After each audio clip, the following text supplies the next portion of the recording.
a wave of expectation shaking the MotoGP world. Toprak Razgatlioglu enters MotoGP 2026 not as an ordinary rookie, but as a giant emerging from the world of World SBK, a three-time world champion whose reputation arrives like thunder before a storm. Yet it's those very expectations that make his first steps in MotoGP feel like walking on a razor's edge. Everyone is watching to see whether his mountain-descending braking style can shake the brutality of MotoGP's unforgiving grid. Yamaha, now relying on its most ambitious V4 engine project in history, finds itself at its lowest point as last year's weakest constructor. The combination of a special rookie and a struggling factory creates a massive drama. Is Toprak arriving as a savior or a casualty of a project still far from maturity? The world watches with a held breath. Valencia, the moment reality could no longer be ignored. The Valencia test was not just a simple shakedown, it was a curtain raiser that exposed MotoGP's harsh reality. The moment Toprak swung his leg over the V4 M1, everything changed. The braking that made him a legend suddenly felt alien. The Michelin tires spoke a different language, and the carbon brakes shattered every instinct he had spent a decade perfecting in World SBK. Analysts who once speculated now saw the truth. Toprak's adaptation would not be easy, perhaps the hardest challenge of his entire career. Data from Valencia showed a noticeable gap, but not a discouraging one. It was the portrait of a rider entering a world far more precise, more vicious, and less forgiving than anything he had ever experienced. Superbike versus MotoGP, two universes that share almost nothing. For years, Toprak ruled World SBK with a braking technique so terrifying that even legends hesitated to imitate it. But stepping into MotoGP felt like being launched onto another planet. Pirelli turned into Michelin, steel brakes into carbon, changes not just in materials but in riding DNA. In SBK, he could stop a motorcycle as if gravity were his ally. In MotoGP, a slight mistake at the brake lever could cause an instant front-end lock and lights-out disaster. That's where expert concern grew. Could a rider who mastered one universe so completely adapt quickly enough to survive in another? Or would his greatest strength become his most dangerous weakness? For the first time, the thing that made him a superstar became a question mark. Gigi Dall'Igna, and a short warning that carried storm clouds. When Gigi Dall'Igna, the most feared architect in MotoGP, offered his advice to Toprak, the paddock atmosphere instantly shifted. "You need more kilometers," he said. Short, simple, yet loaded with warning. From anyone else, it would sound ordinary, but from Gigi, it echoed like an alarm siren. He knows how cruel the transition from SBK to MotoGP can be. He has seen great riders fall simply because they couldn't tame Michelin or today's aggressive aerodynamics. Gigi wasn't trying to motivate, he was warning him. He knows Toprak's raw talent, but he also knows MotoGP bows only to experience and thousands of testing laps. His words became the underline. Toprak is strong, but MotoGP is stronger. Data never lies. Quartararo's reaction changes the narrative. Fabio Quartararo was the first person to analyze Toprak's telemetry seriously. He knows exactly how difficult Yamaha's transition to the V4 era has been.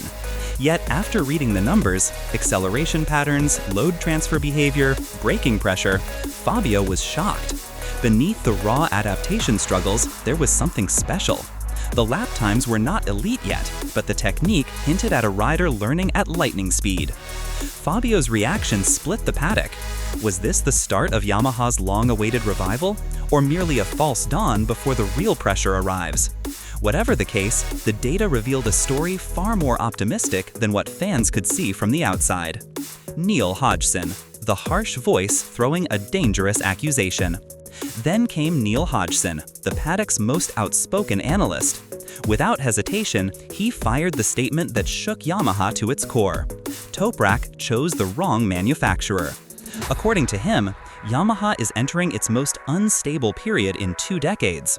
Their V4 engine is still raw, underdeveloped, and structurally unprepared to receive a rider as explosive as Toprak.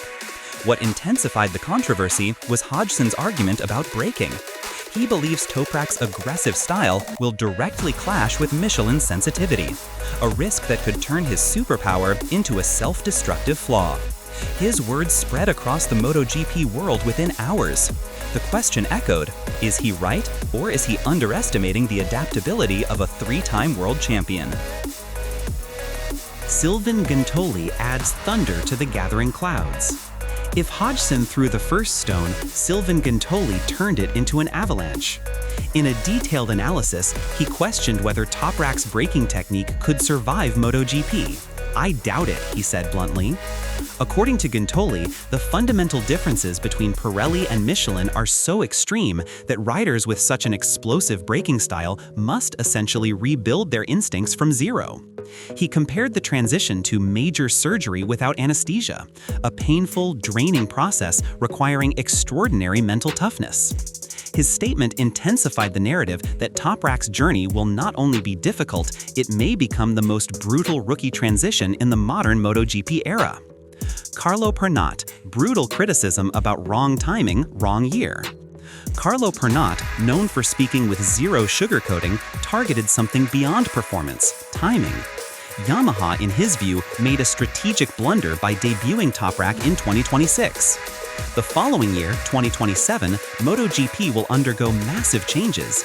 850cc engines, new aerodynamics, and Pirelli tires, the very tires Toprak has mastered for years. Pernat's question cut deep. Why make him learn something that will become obsolete just 1 year later? It's like forcing a mountaineer to climb a peak that will disappear tomorrow. His criticism didn't stop there.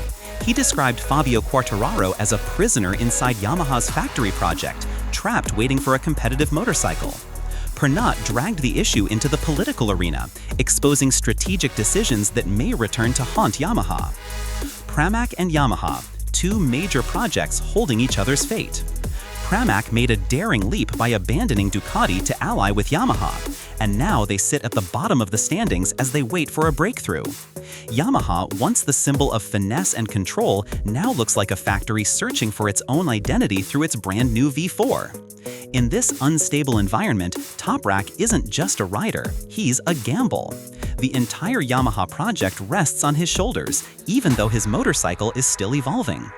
The situation is like sending a champion straight into a storm and asking for immediate results. Both Yamaha and Pramac know one thing: their future depends on how quickly Toprak can adapt to the chaos around him. 2026, a year of pain; 2027, a year of destiny. Despite the avalanche of criticism, one thing makes this story feel epic. 2027 will bring Pirelli tires to MotoGP, the very tires Toprak has mastered for over a decade. That means 2026 is merely a painful training ground, a year of survival before he returns to his natural habitat. Manuel Puccetti, the mentor who understands him better than anyone, sees 2026 not as doom, but as rebirth. He believes Toprak can become MotoGP's new global magnet, the biggest star since Marc Marquez. While many doubt him, Puccetti smiles. For him, adaptation is in Toprak's DNA. And if there is one rider capable of turning the worst starting point into a world-shaking comeback, the name is Toprak Razgatlioglu.